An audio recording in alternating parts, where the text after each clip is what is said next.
Okay, so hi, my name is Sabrina, and I will be presenting on legalizing medicinal marijuana. So, raise your hand if you or anyone you know suffers from chronic joint pain. Okay, how about something more serious? Raise your hand if you know anyone that's just been diagnosed with cancer and is going through chemotherapy. Alright, so what do these two groups on opposite sides of the spectrum have in common? Well, I'll tell you. Both can be given a better quality of life through medicinal marijuana.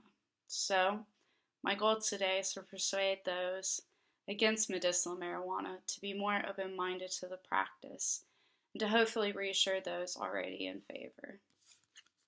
So, at this point, you might be thinking, so what? How is this relevant? Everyone appears to be in favor of legalizing. Well, I'll once again tell you. Right now, can anyone guess how many states allow medicinal marijuana? Okay. Against popular belief, medicinal marijuana is only legal in 30 of the 50 states. That still leaves just under half of us unable to experience relief from the medicinal qualities of marijuana. We live in North Carolina. That is one of the states that still has it illegal both recreationally and medicinally. Um, Note at the same time, we are also in the midst of an opioid crisis, and this affects all of us. Now,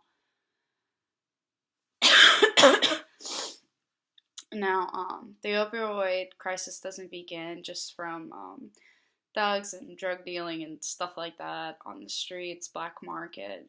It starts whenever people have pain and they go into a doctor to have a prescription to alleviate that pain. Well, what if there's a way for people to alleviate their pain without actually having to be incited to start an addiction that comes with opioids? So, because of this, the government should really take medicinal marijuana on board rather than making it illegal. So, going back to what I just said, everyone knows someone who is going through something really difficult, someone we love that we want to help. And while marijuana is yet to cure any disease, it still can alleviate pain due to their illness and due to the side effects of the medication they're prescribed or on due to their ailment. Um, these can include loss of appetite, nausea, headaches, and as I've been saying throughout, physical pain. So, because of this, they'd finally be able to get back to their old selves and have a better quality of life. So, from this, I theorize that although declassifying and legalizing any Class 1 substance seems really scary and dangerous, legalizing medicinal marijuana would benefit each and every one of us by producing a better quality of life for our friends and family, giving us, our brothers, sisters, fathers back to our old selves, and giving the chance to enjoy life again. Now, to begin, I'd like to start by talking about the FDA because they are the ones that did classify it or were part of the classifying marijuana as a Class 1 substance. So, let me get to that slide. So, the FDA, they themselves found that there's a lack of research implying that marijuana actually fits into the Class 1 substance category. On top of this, they agreed that regular cannabis use can treat glaucoma, AIDS, not cure AIDS, but alleviate the symptoms, neuropathic pain, cancer, multiple sclerosis, chemo-induced nausea, seizure disorders, and the list goes on and on. On top of this, they repeatedly say that they're really optimistic about conducting studies and for the future of medicinal marijuana. They find that it could actually help a lot of people. So with that, even the FDA agrees that marijuana doesn't fit into the category of being a class 1 substance drug. So moving on from that, Miller and Miller, they wanted to conduct a study, and did, in order to show the actual benefits of medicinal marijuana in like a scientific study. And they in 2017, and they found that marijuana resulted both in the inhibition of pain pathway signaling and anti-inflammatory effects. So that is a really big deal, because it right then and there shows that marijuana does alleviate pain, and could ultimately potentially replace opioids as a pain reliever. They said that they wanted to redo the study in a clinical trial because they couldn't expand past the preclinical trial because of its illegal status in so many states. So moving forward, Abess and Abies and colleagues around the same time conducted a similar study in the UK, but they wanted to work with patients across the spectrum of disorders, but they still focused a lot on that pain aspect. So they did the trial and then had the patients come back and rate from 0% of not at all to 100% of complete relief.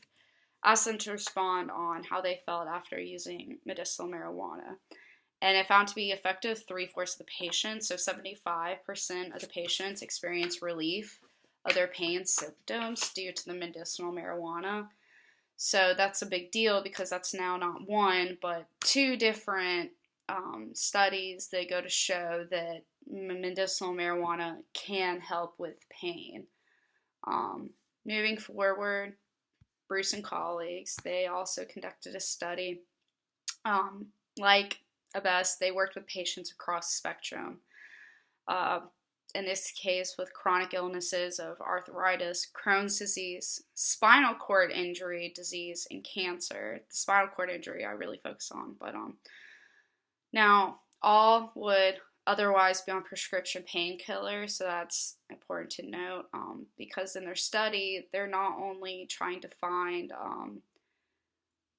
their preference of marijuana over painkillers, but also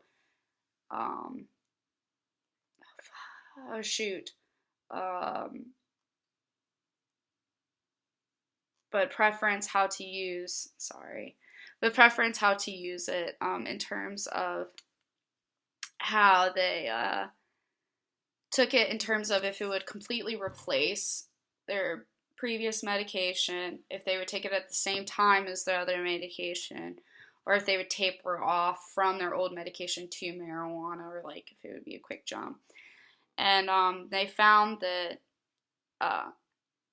everyone said that marijuana served as a complementary method for their symptom relief, so they would be taking it at the same time as their main medication to treat their disease or ailment. And they also found that they liked it as ultimate treatment of medication side effects. So of that medicine that they take, they liked marijuana as a way to get rid of the side effects like chemotherapy. If they're on that, they liked marijuana as a treatment of the nausea-induced aspect of it. So overall, they found that it helped best with chronic pain and inflammation. So constantly going back to that aspect of marijuana that people tend to overlook.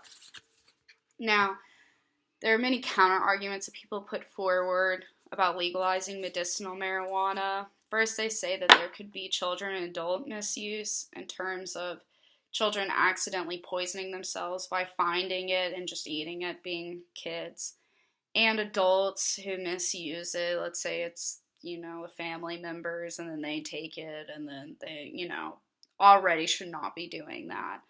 But they'd end up in the ER, something bad happens. And a study in Colorado found that the number of children getting poisoned from marijuana did increase, but that it was marginal, that it was a very, very small number.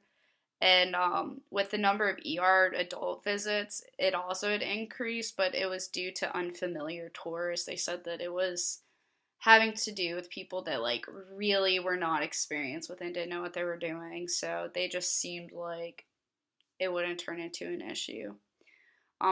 A second big one that people say is that marijuana, like smoking marijuana, is going to lead to cancer or causes cancer. And I talked to Deborah Cole, a physician at Campus Health at UNC, and she said that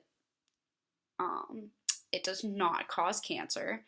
That the actual leaf that she used to roll it in, that could if it's tobacco, but that's such a small aspect of it, and that the active ingredient marijuana itself doesn't cause it. And medicinally, they probably won't be smoking it anyways. Like most people who go the medicinal route, they go about taking their medication through oils and not so much through rolling the marijuana and tobacco. So that wouldn't really be an issue for these people. So in conclusion, marijuana, it is, even the FDA thinks that,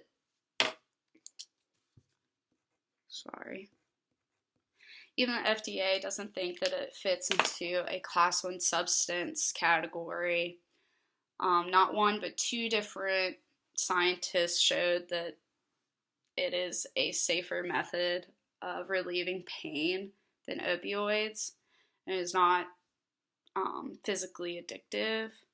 Another scientist even went to show that it's also preferred by patients. So it not only works, but they like it better. And that's, a big deal also, because you have to take into account what, the patient's needs and their wants. So with that, think back to that person in your life. It could even be you in the future. All the time, energy, and hope wasted dealing with side effects. And legalizing marijuana would just completely change this and thus change their lives. They'd be able to laugh and go out and go about their days without being stopped due to an inability to move because they're in so much pain. So, although declassifying and legalizing any class 1 substance seems scary and potentially dangerous, legalizing medicinal marijuana would benefit each and every one of us because it would help that person in our lives, or like I said, us in the future, making our lives better and not having to deal and suffer with teeth cringing symptoms on a day-to-day basis. Now, at this point, you're probably thinking, well, what can I do? Well, I'll tell you. You can vote, and that's the very least you can do. As I said earlier, it's still only legal in 30 states of the 50. We aren't one of them. So if you would like to help in some way, that's something you can do to push this forward. So with that, thank you so much, and hope you all have a great rest of your day.